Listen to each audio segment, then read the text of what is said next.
Welcome to Legal and Wealthy, the podcast for lawyers who are ready to stop playing small and start building true wealth and a career and life of their dreams, powerfully and purposefully. Whether you're a law student, new associate, or seasoned attorney, this show is for those who are ready to take charge of their law career in a new way. I'm your host, Lauren Klein, attorney, law firm owner, professor, and founder of Legal and Wealthy. Here, we don't just practice law, we practice liberation and becoming wealthy attorneys. Because being a great lawyer shouldn't come at the cost of your time, your peace, or your financial freedom. Every week, you'll get the strategy, mindset, and wealth building guidance that law school never gave you. So you can go from just surviving your career to building a legacy through it. Let's get to work.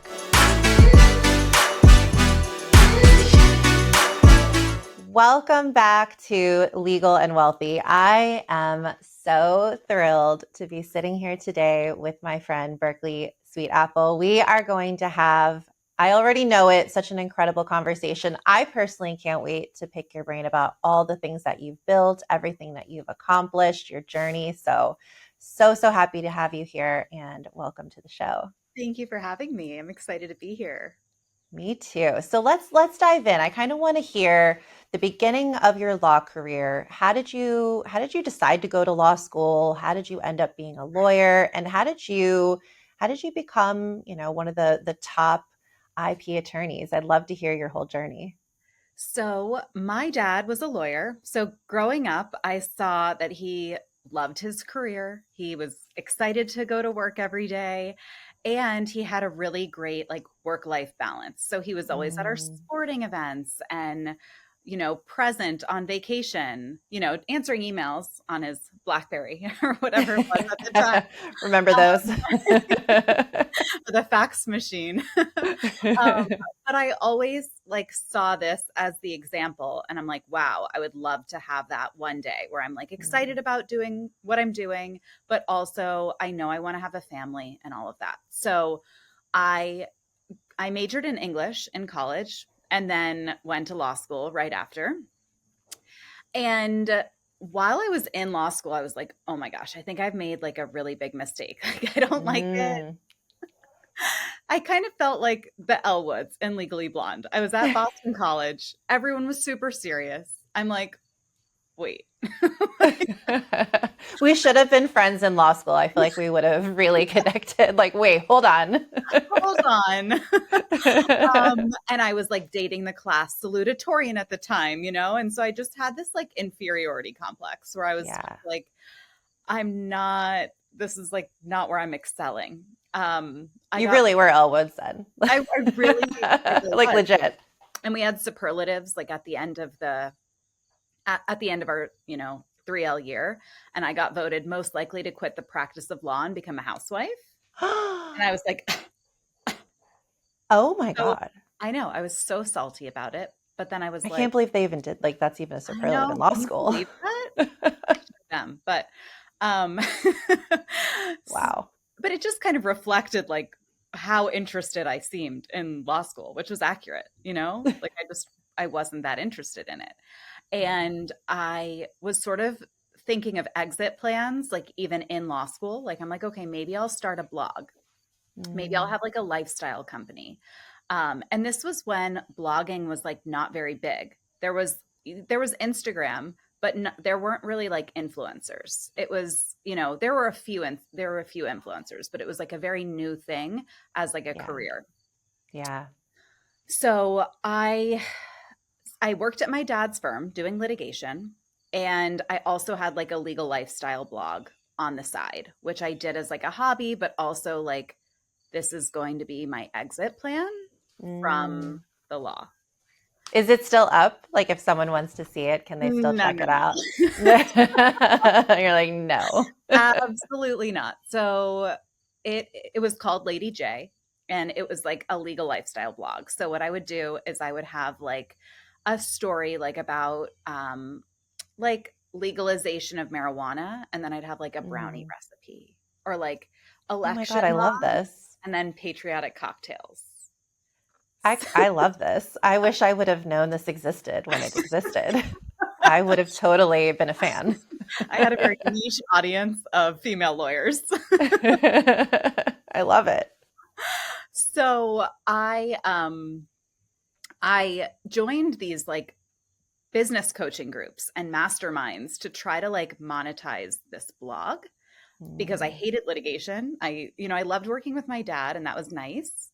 And I had a flexible schedule, but I was like, I'm fighting with opposing counsel. I'm waking up in the middle of the night before a hearing. I don't want to go to court. Like I'm having full on panic attacks. I hate Yeah. this, Yeah. which I'm sure you can understand as Oh yeah. No, an attorney. litigation, no way. No way. No way. So I'm like, okay, I got to make money on this blog quickly. So through like joining these groups of women who were starting online businesses, I became like the go-to for them in terms of their legal questions for their online business. Mm. So they're asking me like, when do I need a trademark? Do I need a privacy policy? Like, what about this contract? And I'm like, well, I don't know. I do litigation. Like I just fight with people and look through massive amounts of documents. But Yeah. I was like, well, this is kind of a cool area of the law. And like, let me do some research and like, let you know. So that sort of I worked for my dad for 7 years before I launched my business. But that was sort of the like trigger for me learning this area of the law and then starting my template shop and my law firm where like that is really my niche is helping female entrepreneurs launch and protect online businesses. So it's so cool. So when you were in law school, did you have any idea that you would kind of go down the trademark business route, or this kind of just literally happened organically by the people you were meeting in these different entrepreneur groups? So I was always interested in like online influencers on Instagram. Like I would be in the Hmm. library, studying, but also like on Instagram. Oh, what is that one girl's name? She's like in Utah and she has I can't remember her name, but she was like a huge fashion influencer at the time. Mm, And I would just like love looking at these like influencer pages. And then I just kind of yeah, gravitated towards these like business groups for influencers. yeah, And then it just sort of went from there. So it was like, I always have had an interest in kind of like women starting businesses and like the yeah. celebrity aspect and all of that. And then it just sort of all fit together. I love it. I love it. And so when you started getting these questions from these entrepreneurs about protecting their brand, what did you do? Did you take courses to learn IP? Did you get a Yeah. mentor? Like what were the steps that you took to get comfortable with practicing this area? Because I feel like so many people feel like, well, I know a little bit, but I don't know enough to do something. But we all, every attorney in the world had to start somewhere. Yeah. So what did you do? I took Sonia Lacani's 2 weeks to trademark course. And she's amazing. Her course is amazing. And it really like it's, module after module of like in-depth how to become a Mm, trademark attorney, essentially. oh, So that's I took awesome. that and then I hired a paralegal who knew more than me. Mm, And I learned smart. so much from her. Yeah. Like Yeah. you always, if you're not an expert yet, hire an expert, because Yeah. that's Absolutely. And I love that you didn't let that stop you from starting. You had an interest. It was an area that you were interested in, and we can all learn new things. We all started in law school. We didn't know anything, and then we figure out and we gravitate towards what we want to practice, but we're always learning, number one. And number two, if there's something you're interested in, just learn. I feel like lawyers sometimes feel like they have to be stuck, in whatever area of practice they're in, but that's just nonsense, I I think. would say that's like that was one of the hardest things to overcome starting out was that imposter syndrome and being Mm, like, how can I advertise that I like provide these services and I'm an expert in my field, you know, and I'm really just beginning and there's like ethical rules you have to follow, like you have to take the courses and do the education, but then mhm. there's also just like I'm pretty green at this, and even though I have an experienced team, it's my face, and there was a time where I had filed one trademark, two trademarks. Now we have Mm-hmm. hundreds of registered trademarks and we've filed probably over 500 trademark applications, but it's like, Wow. you got to start somewhere, you know? Yeah, we all start somewhere. So what did you do to kind of overcome, these feelings of imposter syndrome or like just the mindset around, okay, this is what I know I want to do. This is where I know my genius lies. What did you do to kind of just propel yourself forward to make sure that you followed what you wanted to do? So I made sure I was like one educated on the topic. Like Hmm. I took that course. I read, the manuals. Like I learned from my team and people who knew more than me. But then I also like reminded myself that like people really care how much you care and not how much you know. Like Hmm. they could hire someone with 20, 30 years of IP experience, or they can hire someone who they know is going to respond to their email, they know is going to be thorough. They Yeah. have systems in place where like they're not going to get lost. And so I feel like I really put my focus on like customer experience and client experience and making sure Yeah. everyone was like taken care of and had like quality legal representation. And that made me feel good about what I was doing. And I knew I was doing the best I could. And I couldn't worry about things I couldn't control, like how many trademarks I had registered. Exactly. Exactly. And I think also, client experience is everything, right? Feeling seen is everything by the clients, but also knowing that the attorney you're hiring like is very interested and loves what the client is doing. Like you love this area, you love watching business owners grow, you love helping them protect, and like that passion will always shine through in interaction. So Yeah. that's amazing. So when you got started, did you start the template shop first or did you do it simultaneously with the law firm? I did, yeah. So my plan was actually not to start my law firm. I was going to work for my Mm, dad and, have a steady salary because that was important to me. And then start my template shop as like passive income, like on the side, because it's like a yeah. digital download Yeah. template shop. So what happened was, though, I launched my template shop in January of 2021 and I got no sales. The first like 3 months had zero sales. However, I had people reaching out being like, hey, I have an interior design company and I need like a contract. Can you draft this contract for me? Or Yeah. like, I need you to, like, I don't want a template, I need you. And so I'm like, and that was where the demand was. And so I'm Mm, like, okay, well, I would rather be doing this than, fighting over real estate and yeah. dealing with like old men yelling at each other about money. So Yeah. I opened my law firm in May of the same year. Okay. So January was the template shop, May was the law firm. Yeah. And then by Okay. the next January, I quit working for my dad to go Wow. all in. Yeah. Wow. I'm curious, what gave you the idea for the digital product? Is it just because you were operating in this space of women starting businesses, being online, that you were just seeing what they were doing? Because not a lot Yes. of lawyers, I think, understand like digital products and passive income or feel like that's something that we can incorporate into our revenue streams. So I definitely wasn't the first lawyer to ever have digital products or like contract templates. I saw that there were other people doing that and that Mm, there was like a gap in the market for kind of these like online coaches and creatives, yeah. um, and just like really niche down on that area. Very cool. And when you started the shop, like, how did you know how to create the website or how to design it or market it? Did you hire a coach? Did you I buy actually courses? I had a good friend who owned an agency who built websites and did graphic design. And she kind of saw that I was like playing around with this. And she was like, let's just do this. Like, and she helped me kind of like from start to finish brainstorm this and like get it launched and took care of all of like the tech stuff, which that is not my forte. So I was Hmm. really Neither. lucky to have that friend who was like, you have all these creative ideas and like, let's just actually make it happen. Um, so I got lucky in that. That's awesome. I love that. I love that so much.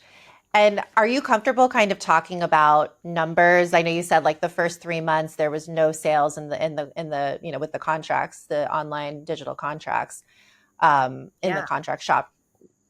How did that progression kind of go from January 2021 to, almost, I can't believe we're almost at the end of 2025. I don't know what's happening. It doesn't make sense. So I feel like I haven't even focused on my template shop until like 6 months ago because the law firm just sort of took off. And that was, I would Mm, say, like 95% of my revenue was like okay. the law Wow. firm. So my focus the last 4 years has really been like building a team, hiring an attorney, hiring more paralegals, like building out the systems and the client experience for the law firm. Yeah. I did hire a coach. She's one of my clients. I love her. Her name's Leanne Lopez Mosley, and she's Oh, amazing. Yeah, we love her. I love her. I I think know. I think you and Brittany actually mentioned her at dinner, and I didn't know who it was, and I totally forgot about the name. And then I found her another way, like I think a month or two ago. And I saw your face. I was like, oh my God, this is the person that you guys were talking about. She's incredible. Incredible. Incredible. And Oh my her gosh. specialty is like, let's take, let's create these funnels that do the work for you. And they start with like a low ticket digital product. And then the buyer kind of graduates to like higher and higher ticket items. Mm-hmm. So that's been fun because we hit like our first 10K month in the template shop a few months ago, which is Oh my amazing just for gosh. like It's passive, amazing. Like, let's just take a passive, moment. Like, yeah, like lawyers passive think they can't revenue, have passive income. You did it. Like, you're doing it. passive Wow. income that you're really not even, you haven't even put that much focus in. So it's just like exciting to see the possibility when you actually like put your mind to something and Yeah. focus on something. Yes. So I'm excited to kind of like see where it goes Oh my gosh. I'm because excited to see where it goes. That is incredible. I just love the passive, like the sale. Like I got a Shopify notification this morning for like a 497 product, and I'm like, Oh, I just love that. Like I've done, yeah. I mean, I'm paying for ads and like I am doing things, but it's like nice. I think as lawyers, we're so used to trading time for money. So Yeah. it's nice to have just some aspect of your business that feels like freedom. I agree. And I mean, I work with so many wealthy clients and I see that none of them have one stream of income. None Yeah. of them. They all have businesses, they have real estate, sometimes they have jobs, whatever it might be. They have passive income, they have investments. I think so often as lawyers, we get so stuck on that one stream of income. But that's one, it's dangerous to do that, I think. And Yeah. two, you're capping yourself, and why not earn money while you're sleeping or while you're on a girls trip or while you're working one-on-one with a client? Like if you have the expertise and the genius, why not monetize that? And then you can help more people. And I think people get caught up on like, well, how do I do it? It seems like such a big, like I have to create the templates and then I have to find like there are people who know how to do all of these things. And you just need to Yeah. like have the right people and they can like make it, so easy to just be up and running. Yeah, 100%. I think sometimes you're right. We get stuck on the how and it's like just have a goal and you can figure it out. You will figure it out. You might have to refine as you go. You will have to refine as you go. You will have to, like you said, you didn't for 3 months, no one made a single purchase within the shop. How many people maybe would have just given up and said, okay, fine, I'll just run the law firm, forget the shop. That's obviously not working. I think that's one of the things as an entrepreneur, you're going to have to fail most likely before you succeed. And I have this whole theory that the entrepreneur gods test you. They see if you're willing to put in the work and continue on, even if it feels like the needle isn't moving. That's when success will come. That's my theory. I love that theory. I think that's so, so true. So true. Oh, I love it. So I'm like so jazzed up right now and so inspired. So I want to switch gears. I want to switch gears because a lot of people who listen and watch this show are law students who may be considering, starting their own business, or maybe they already have one in law school. I love seeing like how entrepreneurial law students are getting nowadays. And there's a lot of lawyers who either are with firms and maybe have side hustles, or they're starting their own law firms, or they have their own law firms. what are the things that, especially in the lawyer space, that entrepreneurs need to think about when it comes to trademarks, when it comes to protecting their brands? This episode of Legal and Wealthy is brought to you by Law Firm Sites. Law Firm Sites has been building custom websites and providing online marketing for law firms for over 23 years. They are good at what they do because that's all that they do. If you are looking to expand the reach of your firm or just improve your online presence, Law Firm Sites has the team to do it. Go to lawfirmsites.com or call 1-800-932-8242 and mention Legal and Wealthy to receive 10% off any of their website or marketing packages. So trademarks are a big one. So your brand name, number one. So a trademark gives you the exclusive right to use your business name, your logo, your catchphrase in your industry in all 50 states. So it's the only thing that does that. It doesn't matter if you have an LLC with that name, have the domain with that name, have the Instagram handle. You have to have a federal trademark or you run the risk of rebranding. So I think a lot of people get excited when they start a business and they're like, I have this amazing name. I'm going to launch it. I'm going to tell the world. And it's like, hold on, wait, let's make sure it's legally available. You're not infringing on anyone else's trademark. And then let's file for it. So you're in line and, you can launch with that peace of mind. Yeah. Yeah. What have you seen I'm sure you've seen it a million times over, but what things have kind of gone awry if someone does not do that? What are the consequences of not kind of doing that proactively? So I'll give you an example of a skincare client we have. And she launched an entire product line with all of these names on her products, and then got several cease and desist letters from various companies because these names of the products were infringing on trademarks that were registered in the skincare space.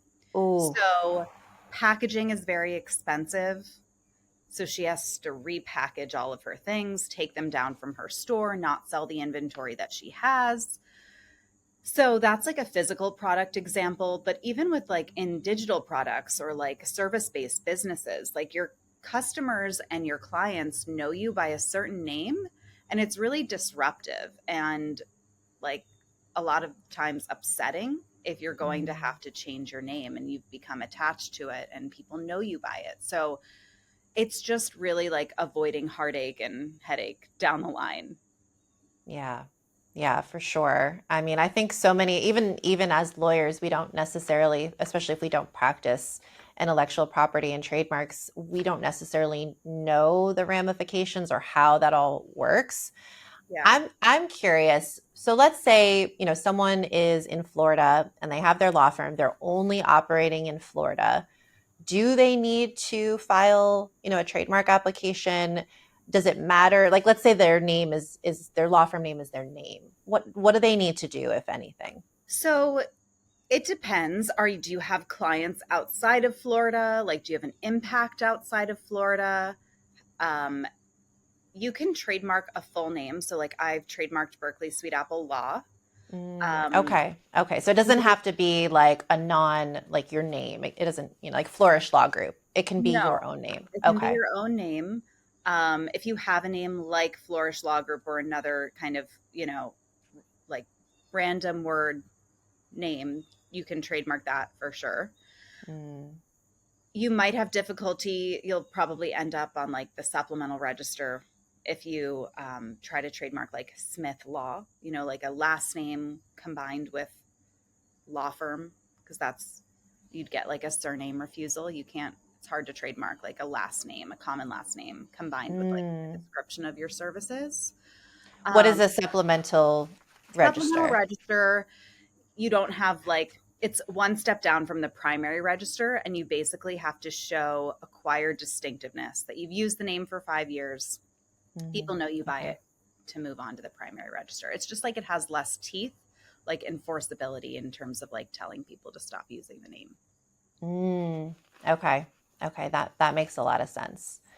Yeah, because I think a lot of people we just don't know, like we all are so focused on our own Oh, specialties. And I'm a big fan of hire people who know what they're doing so you don't run yeah. into First of issues all, ask down me the if I road. trademarked Lady J, the name of my blog, or like did any kind of research. The answer is no, because I Yeah. didn't even know, like I took IP. I think I talked the entire time to my friend, just like going through a breakup. Like, And I never did because I don't think it's a required course. I feel like it should be now in 2025 and forward. I feel totally. like IP impacts I think it should so be required much. in college Yeah. now. Like Yeah. it's so important, and there's so many entrepreneurs. Yeah. I lost my train of thought of the second part of that. Well, look, we can come back to it if you remember, but I'm just kind of thinking out loud because, my brain always goes to, okay, what are the value of my client's assets?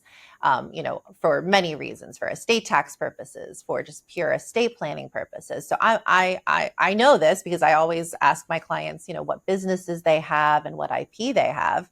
But let's talk about, once, I think a lot of people are worried about spending the money on IP, spending the money to hire a trademark attorney. But I think what a lot of people don't realize, and this is a big mindset shift, I think, is once you go ahead and you take action to protect your brand, you are adding value to your brand. So it's like you're kind of just taking it from one bucket, your bank account, and adding it to your business. I think a lot of people don't look at it that way. Do you feel like people kind of have those aha moments when they work with you? Yes. I think when people realize that trademarks and IP, they're actual assets that have Yeah. monetary value that you can sell, you can license. And that value is oftentimes way more than like the $2,500 to $3,000 you're going to spend Yeah. trademarking your business name. Yeah. Like when No, let Elon, alone like if you get a cease and desist or you get sued or whatever, let alone those expenses. the Just the cost ugh, always makes sense. Like whether yeah. you're adding value to your business, Yeah. whether you're avoiding rebranding and spending money on packaging and lost Yeah. consumer recognition, the cost always makes sense. Yeah, I agree. And I think, around here, we're all about becoming wealthy lawyers. And sometimes it's just those mindset shifts, not, oh, I can't afford that or that's too expensive. It's how can I afford that and what value is this going to add? And just thinking about things in a very financially healthy way can sometimes, I don't know, kind of take away some of that fear or that Mm-hmm. that resistance around, okay, this is something that will benefit me, will increase my net worth, will add value to my business and my brand. So I just wanted to kind of talk about that because I think a lot of people just don't think about it from that perspective. Yeah, if you go to sell your business, it's going to be way less valuable down the line if you don't have Hmm. IP. Yeah, yeah. So I want to talk about, if someone is interested in working with you or with any IP attorney, but I specifically want to talk about you because you have the different kind of, buckets. You have the contract shop, you have the one-on-one, and then I know you have your VIP days. So I kind of want to talk about if someone is like, okay, I know I need to do something, but where do I start? How do they kind of determine which of those buckets makes the most sense for them? So I think a lot of it depends on budget and also like time in business and how many offers you have. If you're just starting out, I would start with the template shop. We have an offer called the seven figure CEO bundle where you get access to every contract template in my site. So you can easily access like your website policies, client agreements, NDAs, podcast guest releases, things like that, like all of the Mhm. documents. So I would cool. say no matter what stage of business you're in, you'll want to work with us one on one for a trademark. Like trademark your business name day Mm, one. Don't like that's like before you do your website, before you do your branding, that's what you yeah, should be investing in. yeah. And then when you're growing your business, and we work with a lot of like six and seven figure online coaches, online creatives, where they have multiple like streams of income and offers, like maybe they're doing one-on-one coaching, hosting masterminds, retreats. That's when I would say do a VIP day where it's like we start with a legal audit, we go through your business and see what you need, and then we tackle like contracts, copyright, trademarks, all the things. That's so cool. How did you come up with the idea for the VIP day? Leanne. Love it. Why am I not surprised? I know. Get yourself a good business coach who is not a lawyer, who can. And I work Yes. with Britt as my business coach. She's a lawyer and she helps me with all my law firm things. But I think it's like, and that is like priceless. I will like Yeah. always She's need, awesome too. I will Yeah. always need Britt for my law firm kind of like systems. But Yeah. it's been so helpful to have Leanne as like a non-lawyer see things from kind of a business coach perspective and like how do we Hmm. create offers that sell that are like enticing to buyers, you know? Yeah. Yeah. And is it really like one day, or is it kind of like, okay, we're going to get through the day and then there's going to be things we have to do So we use the thereafter? day as like an ending point. So we start with the legal audit, Mm, and that's kind of like our first call. We have them fill out a questionnaire beforehand so we know what we're getting into. And then there's usually like a week or two between the audit and the VIP day. We get a lot of the work done during that time and try to get drafts to clients and like, search reports, all of that, so that on the day it's like a wrap up call. It's like, do you have yeah. anything outstanding? Such a good idea. You are just you're killing it. You are Oh, absolutely killing it. It's I love like I dreamed of having people like you in my circle back when I was in big law and I was just like there has to be a better way. Like I feel like I know there is, but no one else around me can see it. So these were the conversations like 5, 6 years ago that I was craving. I knew there were people out there like you that yes. were doing cool things. So it's just so gratifying and full circle to know like you can be a lawyer, you can be creative, you can have different revenue streams, and you don't have to just be tied to your one on one work. You just don't have to. Totally. And I love that you're doing this in this podcast because I don't even think I had that thought. Like, are there other people out there? I just felt alone. And so it's like Same, nice, even same. now, to have. I mean, I know so many female lawyers who are of the same mindset and, don't want to be in this box. Yeah. Yeah. And doing the thing and making the money and building the wealth and showing that it is possible. Yeah. So for anyone out there who feels alone or feels like they don't know what to do, just keep going. It is possible. Put your blinders on, hire business coaches, have friends who will help you along the way because no one should be practicing law. No one should be doing life in a vacuum, but especially practicing law. And I do agree, hang out with non-lawyers. Lawyers are great. I have a lot of lawyer friends, but we just something happens to our brains in law school, I think, where we see things sometimes in a very narrow way. And talking to non-lawyers, you'll just have all these like aha moments. Or even just when I was practicing in big law, they'd be like, wait, how many hours are you working? What does your day look like? That's not normal. I'm like, Right. oh, well, it's normal for me, I guess. Totally. Oh my gosh. So I'd love to kind of do a little bit of just Q&A at the end, just to kind of pick your brain while I have you on a couple of things. I'd say, one, do you have any favorite books, podcasts, courses that you would recommend for anyone who, one, just does feel alone and wants to, kind of start to dip their toe in getting coached? And I know we talked about Leanne and Brittany, so we can talk about those, but anyone else that you really love or books that just have totally shifted your life? Oh gosh. I love I just read, actually Britt told me to read Amanda Francis. Yes. I Yeah. love that Amanda Francis comes up on this show at least like every other show. It's the best thing ever. Amanda Francis is the only reason I even started to think like maybe life could be different. She is the Yeah. only reason. Her book, whose title I will not drop on this podcast. But that was really like that really opened my mind to just be Yes. seeing like what is possible. Yeah. And I love all of her courses. I take all of her courses. I right now I have Leanne in my ear a lot, but normally it's Amanda and I just constantly listen to her. I rewatch her courses, I re-listen to her book, I reread her book Yeah. because there's something about her that is so expansive and just it she has shifted and I know she shifted.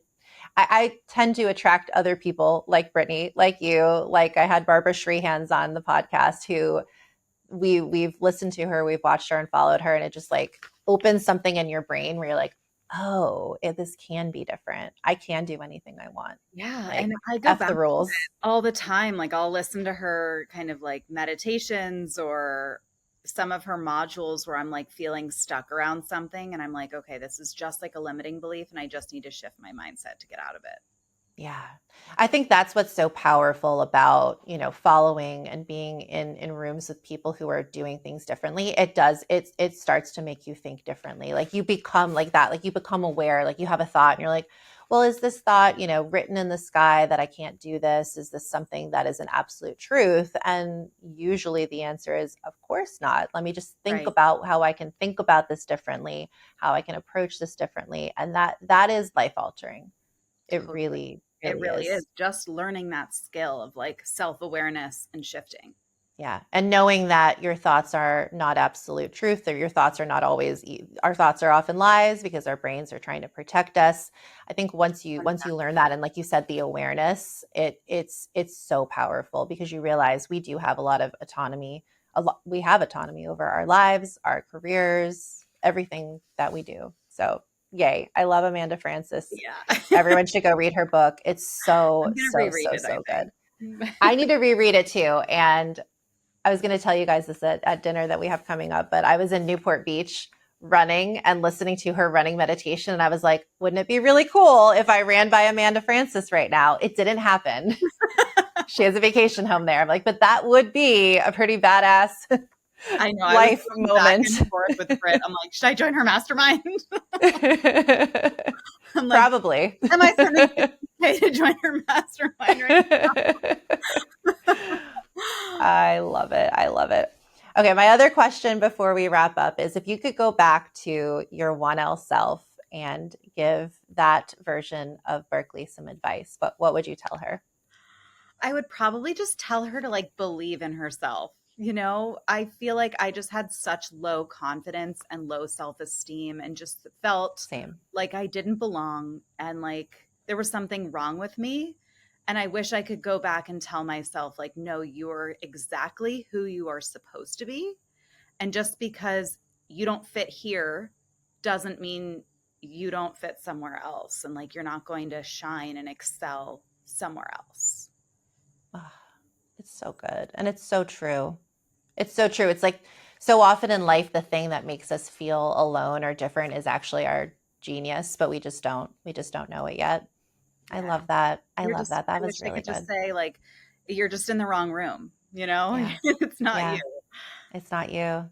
100%. Oh my gosh, this has been so, so good. I know everyone's going to want to. If they don't follow you already, if they don't already, haven't looked at your contracts or your shop or your VIP days, where can everyone find out more about you? I'm on Instagram at Berkeley Sweetapple. My website is berkeleysweetapplela.com. And then I have thebusinessstudio.com is where my templates are. Amazing. Thank you so, so much for coming on and sharing your wisdom. This has been incredible. I can't wait to see you in person soon and enjoy the rest of your trip. And thanks everyone for listening and watching, and stay tuned for more episodes of Legal and Wealthy. I'll see you soon, Berkeley. Thank you. Bye. Thank you. Bye. Thanks for tuning in to Legal and Wealthy. If today's episode sparked something in you, take it one step further. Share it, leave a review, or come connect with me inside the Legal and Wealthy community. Remember, wealth isn't just about the numbers. It's about how you lead, how you live, and how you build beyond the billable. You already have what it takes to create real freedom and wealth. I'm just here to help you claim it.